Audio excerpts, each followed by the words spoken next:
Whether you're going to a LARP that lasts just a single day, or going to a LARP that lasts an entire week, there's nothing as annoying as an uncomfortable costume. So in this video I will present you 6 tips that you can keep in the back of your mind when designing your costume.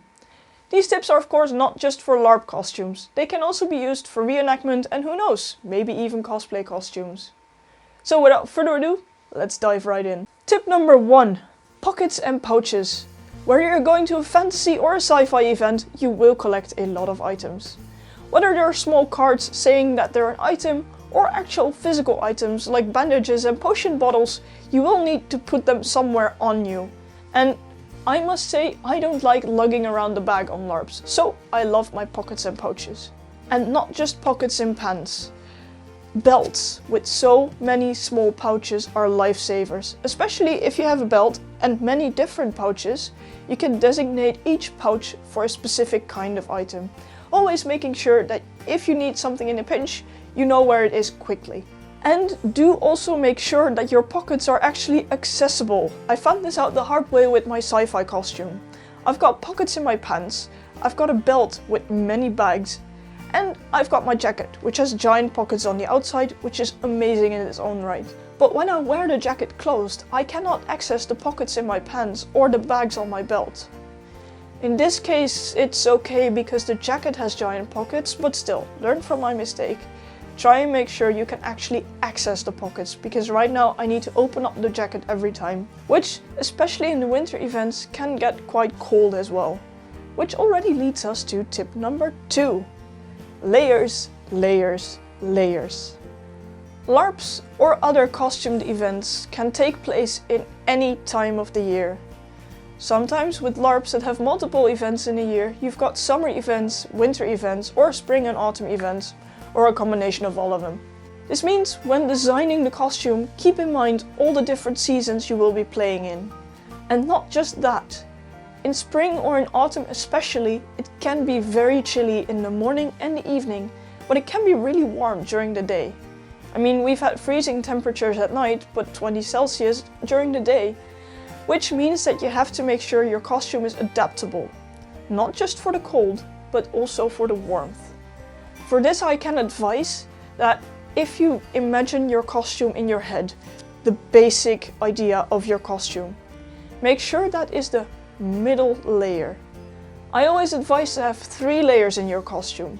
A version for when it's warm, a normal version, and a version for when it's cold. This means that when you've got your basic costume, you need to be able to take off clothing for when it's too warm, and from your middle version that you need to be able to add clothing when it's cold. So when you're designing your costume, keep this in mind, that you can adapt your costume to different kinds of weather. I've both seen people overheat and have it too cold, and neither of them is fun. Especially the warm one, I've seen that happen too often because people only think of the cold for some reason. But I think there was plenty on that. The idea is very simple. Just have a basic costume and be able to take things off or add things when it gets either too warm or too cold. Then we get to tip number 3, which I would like to call the toilet rule. The idea is simple. Make sure you can get from full gear to toilet ready in 30 seconds. If you're wearing very bulky stuff, swords, bags, armor that prevents you from going to the toilet, make sure you can actually take this off in 30 seconds. It doesn't mean that you have to undress completely to go to the toilet. No, it means that you need to be able to actually go to the toilet, take down your pants and sit down. Nothing more than that. We're all human, we all have bodily functions, and sometimes they pop up unexpectedly, so it's always handy to be able to go to the toilet quickly. That also leads me to a kinda general health and safety tip, not necessarily costume design. If it's a bit quiet in the game for a bit, please go to the toilet, please drink something, please eat something. Who knows, maybe in the next 4 hours you're all caught up in plot and games again, and at least you've done some self-care in that bit. Which actually is a good lead up to the next tip. Because tip number 4, safety goes first. I've talked about this before, mostly in relation to glasses and shoes. Because your own safety and well-being goes before any kind of cool costume that you can think of. There are people who look down on the fact that some of us wear glasses in-game, or obvious modern glasses in-game. I say screw those people. If you need your glasses, you need your glasses. If you not wearing your glasses means you've got a giant headache at the Friday evening and you still have 2 days to go, it's not going to be fun for anyone, so please wear your glasses. If we can all pretend that someone yelling fireball means that there's a giant fireball in the field, people can ignore your glasses. The same goes for shoes. Make sure you've got good shoes. Having a blister on the first evening is not a lot of fun and you still have a lot of walking to do in the next 2 days, so make sure you're wearing good shoes.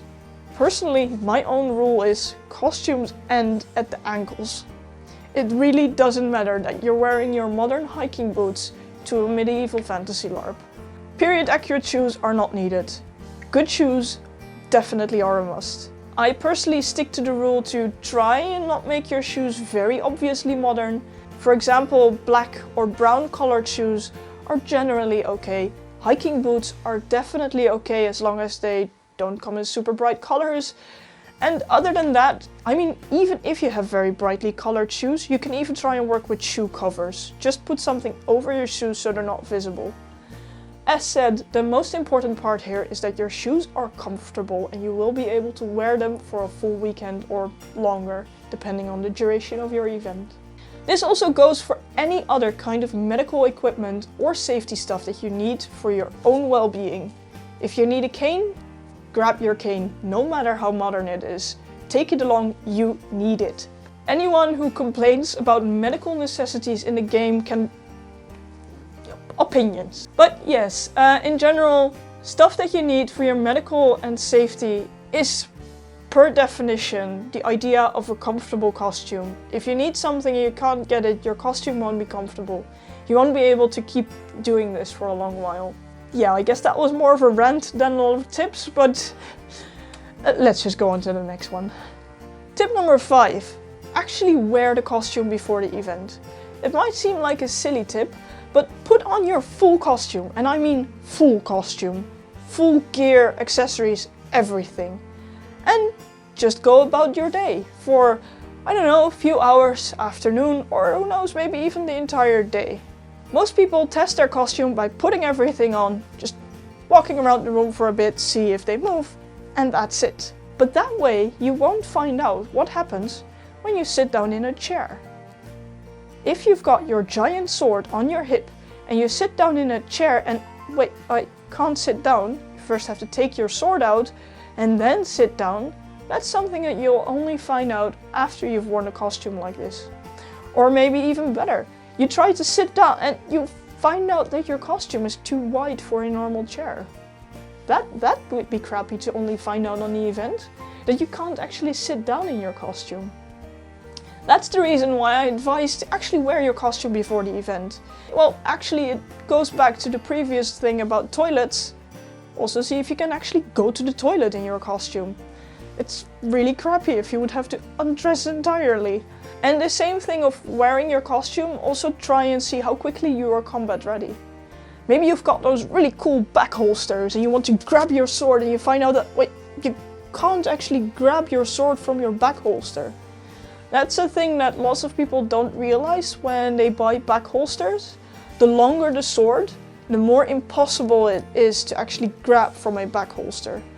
So if you want to wear one of those, make sure you can actually grab your sword.